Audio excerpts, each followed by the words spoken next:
So I have some data on the screen, wanted to go over it. All we've been hearing is that recession's on the way, your home value is going to be worth crap, there's going to be a massive loss of jobs. I've been on the channel myself saying, hey, listen, be prepared for higher unemployment because the Fed's pushing up this interest rate. But now we've heard that the global economy, and especially the United States economy, although there's a lot of signs of faltering, that it's actually in a good position now. What's going on there? I want to read this story to you, but first, just your take on that. What do you think's going down? Oh man. Again, like I mentioned earlier about China, we talked about how the numbers look different in China than maybe the reality, but I believe the same thing is happening here. So consumer confidence is down, consumer debt is at an all-time high, interest rates are at the highest they've been in 25 years, and you know inflation has still, been running historically high. We're, I believe, at 4% year over year now. That still is double what the average used to be. And like you mentioned, over the past 3 years, the dollar has inflated 18% to the original value. If you're looking at that side of the coin and that side of the equation, you can't say the economy is in a healthy place. However, I was doing some research today. Wages are up, even if they're not keeping up with inflation, they are up. Uh, People are still being hired for jobs. Last year's GDP was, slower than usual, but still pretty good. And then I was looking at some of the forecasts that we have for this next quarter. Goldman Sachs actually revisited their prediction, and they predicted it was going to be a 1.6, I believe, GDP, and now they're predicting a 2.5% GDP. And then there's other people that are predicting 4 or 5% GDP in this third quarter. So, uh, with these professional money managers and these professional businesses rounding up their predictions, it makes me wonder if they know something that we don't know. Um, Obviously, um, for the average consumer, I still believe that the economy is getting worse because rents are at an all-time high, inflation at an all-time high, consumer goods at an all-time high, energy at an all-time high. I was just down over at the gas station, and my gas was 3.85 per gallon. And then at the same point in time, all of those are extremely high. And for us in Florida, at least, the weather's been extremely hot. So people are Hmm. paying more to run their appliances and Yes. run their ACs. And so to me, yeah, this might look great on paper because the economy is booming. But I believe it's like that top 10% of people that are actually, benefiting from this because the companies are probably doing great, but the average everyday person has still lost value from where they were 3 years ago. That's just Yes. my Yeah. personal belief. I can't Well, see well, anything different. yeah, and there's a few things that point to that. The first thing is that real wage growth before 2020 was up $6,200. It's currently down $4,000 since obviously Joe Biden took office. And another thing that is really interesting and fascinating is that sometimes these numbers will be skewed because of inflation.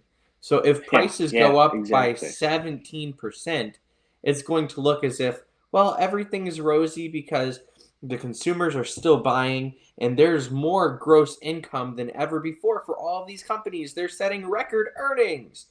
But and record profits, some of them did because they were scraping from the top, of course. But I think that just goes to show how this economy is built is that the top keeps getting richer, but the bottom keeps getting poorer. And that's something that we're Yeah. going to have to see. Will that be addressed through higher taxes on the rich?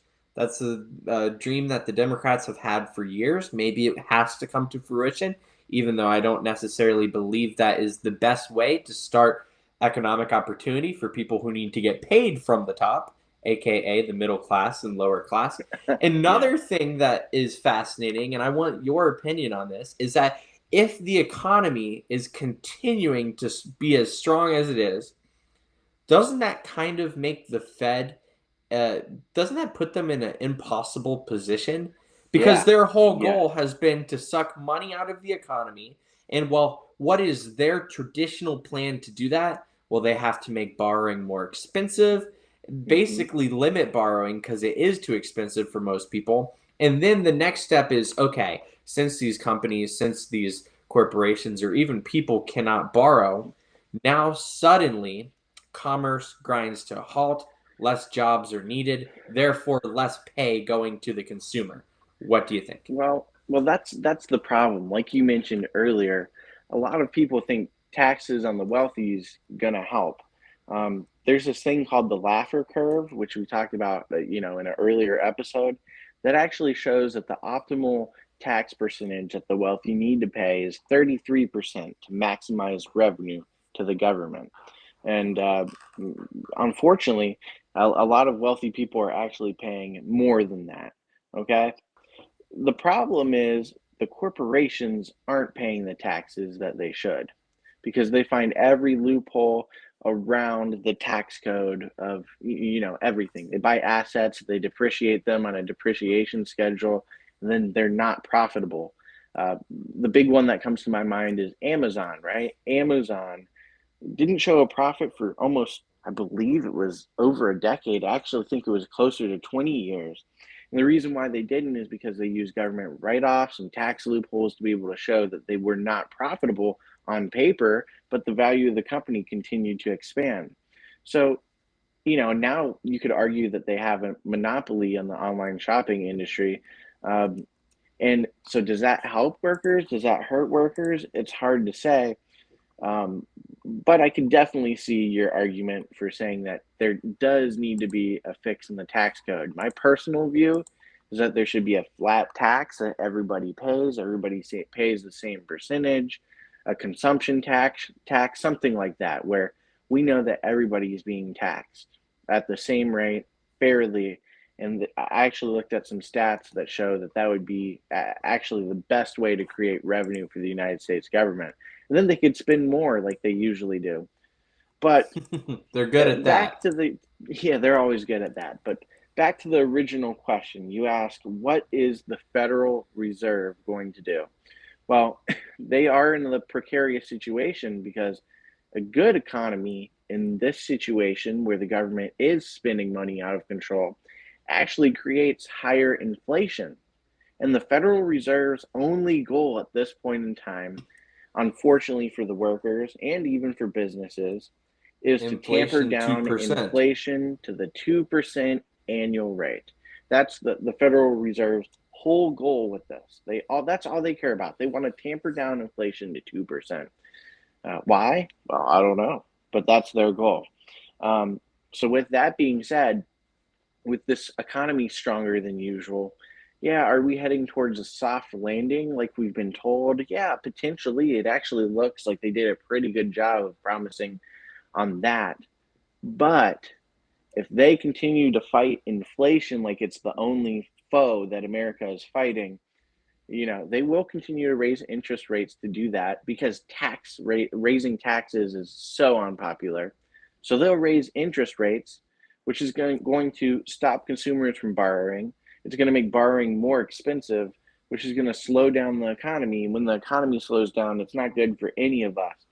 But it is good at stopping inflation because there's less money in the system, therefore making the money more valuable. So And there you are in a precarious situation. I saw a meme earlier today from Always Sunny in Philadelphia where they're like, "Oh, higher wages is good, right? Oh no, it's yep, not good because of oh, so should we lower wages? Right? Like what do you yeah. do? There is no Well, solution." I mean, just like you said, higher wages, higher cost. A lot of times, depending on how labor intensive the sector is that you're buying your products from. And just like you said, just to go back and touch on something you said, I think the reason why the Fed is aggressively pursuing interest rate hikes and the reason why they're trying to get to that inflation number is because there's something in economics known as price stability. And price stability is a sign of a stable economy. And it's also a sign that consumers can expect a decent price on a product that won't continue to rise over the years. So, what that does is that actually boosts consumer sentiment, which ironically, we were talking about earlier. The United States and China has a very low consumer sentiment. Well, maybe the price stability is the reason why. So, that's something that the Fed is doing. That's, again, the answer to why they're doing it. Now, do I think it's right that they're looking exclusively at this?